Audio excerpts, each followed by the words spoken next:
Hello everyone, আসসালামু আলাইকুম সবাইকে। আশা করি সবাই অনেক অনেক বেশি ভালো আছেন। তো আজকের এই ভিডিওতে আমরা শিখব আহ, ইউটিউব এসইও সম্পর্কে। আমি এর আগের ভিডিওতে আলোচনা করছিলাম যে ইউটিউব এসইওটা আসলে কিভাবে ক্লায়েন্টগুলো ধরতে হয়। এখন আমি শেখাবো হচ্ছে ইউটিউব এসইওটা আসলে আপনি ক্লায়েন্টের কাজটা পাইলেন, এখন আপনাকে এই কাজটা তো করতে হবে, তাই না? সো এই কাজটা কিভাবে করবেন আমরা প্র্যাকটিক্যালি আজকে এই ক্লাসটার ভিতরে শিখবো। তো যারা যারা এই চ্যানেলের ভিতরে নতুন, তো অবশ্যই চ্যানেলটা সাবস্ক্রাইব করে দিবেন, তা না হলে এইরকম নিত্য নতুন ভিডিওগুলো মিস করবেন। এগুলা সচরাচর সব পেইড কোর্সের ভিতরে মানুষ শেখায়। আমি যতটুকু জানি, আমার এই চ্যানেলটা হয়তোবা নতুন, আপনারা 5-7টা সাবস্ক্রাইবার বা 10টা সাবস্ক্রাইবার দেখে হয়তোবা বুঝবেন না যে আমার আসলে এক্সপিরিয়েন্সটা কিরকম। তা আমার কিন্তু একটা বড় চ্যানেল ছিল, সেই চ্যানেলটা হ্যাক হয়ে যাওয়ার কারণে আমি এই চ্যানেলের ভিডিওটা দিচ্ছি। আমার কিন্তু একটা এজেন্সিরও একটা ইউটিউব চ্যানেল আছে, আমি ওইটা দেখাই, তাহলে হয়তোবা আপনাদের বিশ্বাস হবে। তো আমি এখান থেকে সার্চ করে দেখাই, তাহলে আসবে। আমার কিন্তু এজেন্সির নাম হচ্ছে SM অফিসিয়াল। এইটা লিখে সার্চ করলে হয়তোবা এখানে স্ক্রল করতে হবে, যেহেতু ভিডিও বেশি নাই, সবগুলো প্রাইভেট করা আছে।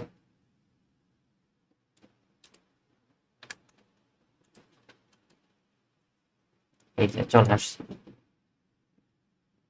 এটা না, এই যে 7,000-এর মতো সাবস্ক্রাইবার আছে। সো এটাতেও কিন্তু আমরা আগে ভিডিও আপলোড করতাম, কিন্তু এখন আপলোড করি না। এটা কিছু কারণবশত কারণে এখানে ভিডিও আপলোড করা হচ্ছে না। এখন আপনারা যে চ্যানেলটার ভিতরে ভিডিও দেখছেন সেটাতে হয়তো বা সাবস্ক্রাইবার খুবই কম আছে। তো আমরা ওই বিষয়ে না যাই, আমরা হচ্ছে প্র্যাকটিক্যালি দেখব যে চ্যানেলের ভিডিওগুলো যখন আপনাকে বায়ার কোনো অ্যাক্সেস দিবে চ্যানেলের, সেই ক্ষেত্রে আপনি কিভাবে কাজগুলো করবেন, এবং কিওয়ার্ড রিসার্চ থেকে শুরু করে আমরা আগে থেকে জানি যে আসলে কি কি জিনিস আপনাকে রিসার্চ করতে হবে, পাশাপাশি ক্লায়েন্টের কাছ থেকে আপনাকে কতটুকু কি নিতে হবে। ঠিক আছে, এখন আমরা শিখবো ইউটিউব এসইও। ইউটিউব এসইওটা আপনাকে প্রথমত আপনার ক্লায়েন্টের জন্য বা আপনার নিজের চ্যানেলের জন্য কতটুকু জরুরি। এটা জরুরি কেন? আপনার সাবস্ক্রাইবার বা ভিউয়ার আনার জন্য সার্চ ইঞ্জিন অপটিমাইজেশনটা করা জরুরি। কেউ একটা কোনো জিনিস সার্চ করলে, এটা গুগলে যদি কেউ সার্চ করে, এটা ওয়েবসাইট এসইওর আন্ডারে পড়বে বা সার্চ ইঞ্জিন অপটিমাইজেশনের মধ্যে পড়বে। এটা একটা সার্চ ইঞ্জিন গুগল, এখানে কেউ সার্চ করতেছে এরকম কিওয়ার্ড লিখে, তার ওয়েবসাইটটা যদি উপরে চলে আসে, সাপোজ আমার একটা ওয়েবসাইট আছে হিক্স বাইপাস, মানে এটা এটা একটা কিওয়ার্ড, এই কিওয়ার্ডটা যদি লেখে আমার ওয়েবসাইটটা ফার্স্ট পেজে আসতেছে। তো এটার এটার রিজনটা কি? এটার এসইও ভালোভাবে হয়েছে, এর জন্য এটা ফার্স্ট পেজে গেছে। ঠিক আছে, এখন যদি আপনি অন্য আরেকটা জিনিস যদি লেখেন, সেক্ষেত্রে কিন্তু আসবে। সাপোজ SMMPQ, এটা আমার একটা ক্লায়েন্টের ওয়েবসাইট, এটা লিখলে তার নাম লিখছি এর জন্য আসতেছে। যেমন যেখানে যেরকম কিওয়ার্ড ইনক্লুডেড করা থাকবে সেরকম কিওয়ার্ড অনুযায়ী র্যাঙ্ক করবে। এটা আরো অনেক কিছু ভিতরে আছে, সেগুলো পরের অন্য অন্য ক্লাসে আমরা শিখবো। সেক্ষেত্রে আমরা জাস্ট দেখবো যে হচ্ছে ইউটিউবে কোনো একটা জিনিস যদি মানুষ লিখতে যায়, নিচে কিন্তু অনেকগুলো সাজেস্ট করে। এখানে যদি সাপোজ লিখতে যান যে নাটক, সাপোজ এখন নাটক লিখলে এখানে কতগুলা পয়েন্ট আসছে, নাটক নিউ, মানে সবগুলাতে আসতেছে। এখন আমি যদি এখানে লিখি যে ফ্রিল্যান্সিং, যেহেতু আমরা ফ্রিল্যান্সিং লিখতেছি, তো ফ্রিল্যান্সিং লিখে আমি কিন্তু এগুলো সার্চ করছি, সেজন্য এগুলা এরকম গোল চিহ্নের মতো আসতেছে, মানে এটা আমি বারবার সার্চ করি এগুলা নিয়ে। এখন অন্য অন্য জনরা কিভাবে কি লিখছে, যে ফ্রিল্যান্সিং কিভাবে শুরু করবো, ফ্রিল্যান্সার, ফ্রিল্যান্সিং কোর্স, তারপরে কেউ একজন বা ফ্রিল্যান্সার সমান এইটা একটা উপরে উঠাইছে, ফ্রিল্যান্সিং কোর্স ইন বাংলাদেশ।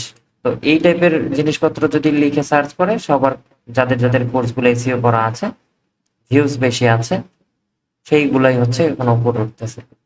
কারণ এগুলো কিন্তু ভালোভাবে এসইও করা হয়েছে, না হলে কিন্তু আসতো না। আপনার কিন্তু এই ভিডিও কিউটা যদি না থাকে, তাহলে কিন্তু এখান থেকে আপনি উপর থেকে সাবস্ক্রাইবার দেখতে পারবেন। এটা কিন্তু ক্লায়েন্ট হ্যান্ডলিং এর সময় খুবই কাজে দিবে।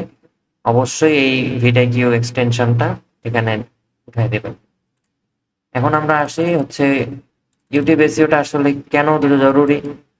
Increase your visibility on videos আর bring organic traffic without ads, helping creators and subscriber and revenue, মানে আপনার যে কোনো ক্রিয়েটরকে আপনি সাবস্ক্রাইবার বা তাদের রেভিনিউ বাড়ায় দিতে পারবেন এই সার্চ ইঞ্জিন অপটিমাইজেশনটা করে, মানে ইউটিউব এসইওটা করে।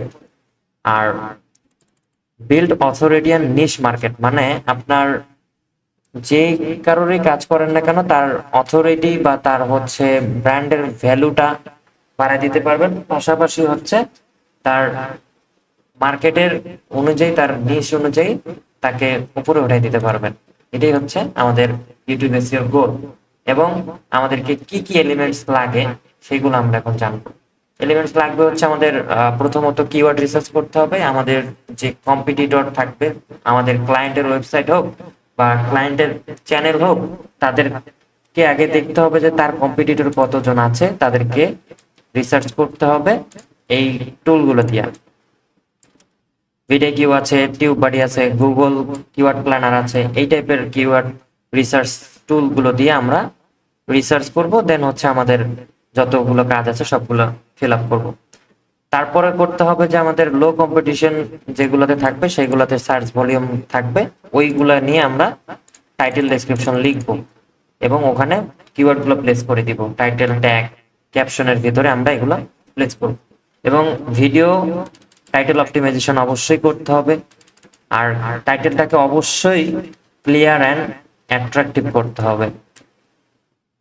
এবং একটা মেইন কিওয়ার্ড অবশ্যই থাকতে হবে টাইটেলের ভিতরে।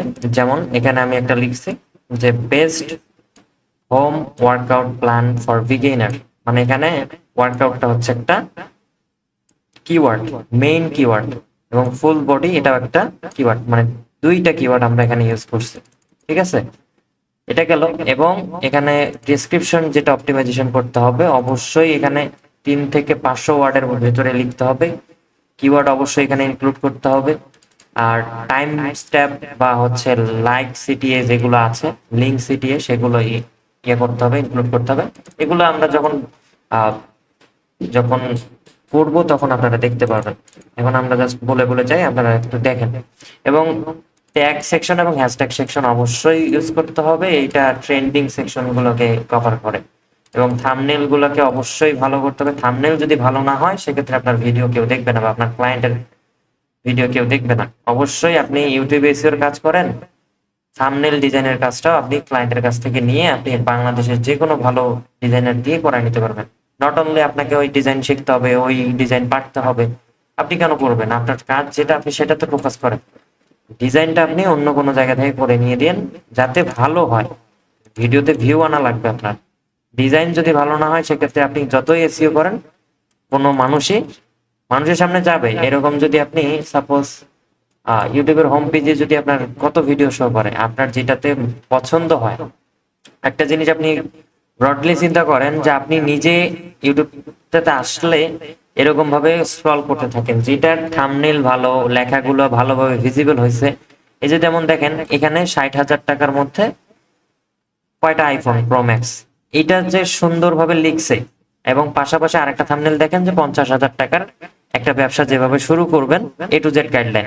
এনার থাম্বনেল আর এনার থাম্বনেলটা দেখেন, দুটোর মধ্যে অনেক ডিফারেন্স আছে। এই যে এই থাম্বনেলটা, এটা কিন্তু নতুন নতুন ভিডিও। এখন এই জায়গাতে অবশ্যই ক্লিক দিব, কারণ হচ্ছে যারা ব্যবসা নিয়ে ইন্টারেস্টেড থাকবে অবশ্যই ব্যবসায়ীদেরকে টার্গেট করে এই ভিডিওটা বানাইছে, বা নতুন উদ্যোক্তা যারা হইতে চায়। সেক্ষেত্রে এখানে দেখেন যে যে সুন্দর করে থাম্বনেলটা বানাইছে এটাতে ক্লিক করা অবশ্যই যায়। মানে আপনি হইলেও চাপতেন, অন্য হলেও, অন্য কারো হলেও, সবাই চাপতো। তো চাপ দিলেই কিন্তু এটা ভিডিওতে একটা ভিউ চলে গেল এবং হচ্ছে তার একটা চ্যানেলের রিচ বাইরে গেল। সেক্ষেত্রে এরকম ক্রাইটেরিয়া ফলো করে আপনাকে ওই থাম্বনেলটা বানাই নিতে হবে। আর অবশ্যই প্লে লিস্ট এবং এন্ড স্ক্রিন দিতে হবে। এগুলো যখন আমরা ইয়েতে যাব, ভিডিও আপলোডিং সেকশনে, তখন আমরা দেখব। তো একটু পরে আমরা দেখাচ্ছি যে কিভাবে এটা আপলোড করতে হয়। আমাদের এই বর্তমান যে নিউ চ্যানেল আছে সেই চ্যানেলটার ভিতরে আমরা যে দেখি, যেহেতু এটাতে সাবস্ক্রাইবার কম আছে, এটার ভেতর থেকে আমরা দেখাই। প্রথমে আমাদের কি ইউটিউব স্টুডিওতে ঢুকতে হবে। ইউটিউব স্টুডিওতে আসার পর এই সাইডে হচ্ছে ক্লায়েন্টের কিন্তু আপনার সচরাচর যতগুলো আপনি কাজ নিবেন, কাজ নেওয়ার পর আপনার ভিডিও আপলোড করাই থাকবে। এখন আপলোড করা থাকার পর আপনি এখানে আবার কিভাবে এসইও করবেন? আপনাকে তো বলবে না যে আমার ভিডিও আপলোড করে তারপর তুমি এসইও করো। যখন কাজ রানিং থাকবে, মান্থ টু মান্থ আপনার কাজ রানিং আছে, সেক্ষেত্রে ক্লায়েন্ট বলবে যে আমার ভিডিও আপলোড করে দাও, ড্রাইভে আছে, আমার ড্রাইভ মানে গুগলের অ্যাক্সেস দিতে পারে, বা ক্লায়েন্ট আপনাকে এমনিতেই ভিডিও পাঠিয়ে দিয়ে বলবে যে তুমি আপলোড করে দাও, তখন আপলোড করবেন, আপলোড করে দাও, করতে পারবেন। এখন যদি আপনার বলে যে আমার এই দুইটা ভিডিও এসইও করে দাও, সাপোজ এইটাই আপনার ক্লায়েন্ট, এখন আপনি কিভাবে এসইও করবেন? এই যে সাইডে ডিটেলস নামে একটা অপশন আছে কলমের মতো, এটাতে চাপ দিবেন, চাপ দিয়ে হচ্ছে ভিতরে আসবেন। অবশ্যই আপনাকে এসইও করার সময় ভিডিও কিউ এক্সটেনশনটা থাকতে হবে, না হলে বুঝতে পারবেন না যে আপনার স্কোর কিরকম আছে, চেকলিস্ট কিরকম, অ্যাকাউন্টেবল, তারপরে এই টাইপের জিনিসগুলো, ট্যাক্স সেকশন, পারফরমেন্স কিরকম আছে সবকিছু জানতে হবে, না হলে কিন্তু আপনি এসইও জিনিসটা বুঝবেন না। এসইও এইটা যদি না বুঝেন সেক্ষেত্রে কিন্তু আপনার আর ভিতরে কত কিছু করেন না, কারণ এখানে কিছুই হবে না। যেমন আমি এখানে রিলেটেড টপিক দিছি, তারপরে হচ্ছে এখানে অনেকগুলো কিওয়ার্ড ইউজ করা হয়েছে, তারপরে এখানে আউট অফ মার্কেট প্লেস একটা কিওয়ার্ড, ফেসবুক একটা কিওয়ার্ড, তারপর হচ্ছে এটা একটা কিওয়ার্ড, যতগুলো কিওয়ার্ড এখানে ইউজ করছি, আবার হ্যাশট্যাগের ভিতরে আবার ওই আউট অফ মার্কেট প্লেস, তারপর হচ্ছে ক্লায়েন্ট হান্টিং, এই টাইপের কিওয়ার্ড ইউজ করা হয়েছে। এতে করে হয়েছে কি যে আপনার আহ, এখানে যেগুলো সাজেস্ট করবে সেগুলো দিয়ে দিবেন, ঠিক আছে। আর অবশ্যই এখানে ক্যাটাগরি সিলেক্ট করতে হবে, যে ক্যাটাগরিতে ভিডিও আপলোড দেন না কেন, ক্লায়েন্টের আপনার এগুলা দেওয়াই থাকে, ওগুলো চেঞ্জ করার কোনো দরকার নাই। আর পাশাপাশি হচ্ছে এখানে ভাষা সিলেক্ট করতে হবে, আপনার ক্লায়েন্ট যে ভাষা দিয়ে ভিডিও বানাইছে সেই ভাষাটা আগে দেখে নেবেন, তারপরে দিবেন। আমি যেহেতু বাংলা ভাষায় বানাইছি, এটা বাংলা থাকলো। তারপরে হচ্ছে সেভ অ্যান্ড কন্টিনিউ দিলে পরবর্তী পেজে যাবে। যেহেতু আমার এখানে আর কোনো কিছু করার নেই, আমার এটা আপলোড হয়ে গেছে, তাই আমি সেভ দিয়ে দিব। আপনারাও যদি ক্লায়েন্টের আগে থেকে আপলোড করা ভিডিওতে কাজ করেন, সেভ দিলে আপনি যেসব কাজ করছেন সেগুলো তো হয়ে যাবে। তো এই হচ্ছে প্রসেস। এখন যদি আপনি নিজে থেকে আপলোড করে নতুন করে সবকিছু সেট আপ করতে চান, সেটা কিভাবে করবেন এটা আমরা পরবর্তী ভিডিওতে দেখবো। এটা যেহেতু অনেক বড় ভিডিও হয়ে গেল, সেক্ষেত্রে আমরা পরবর্তী যে ভিডিওটাতে আছে এই প্লেলিস্টের নিচের ক্লাসটাই পাবেন, এটা আপলোড করে কিভাবে এসইও করবেন সেটা দেখবো। তো ততক্ষণ সবাই ভালো থাকবেন, সুস্থ থাকবেন। আসসালামু আলাইকুম সবাইকে।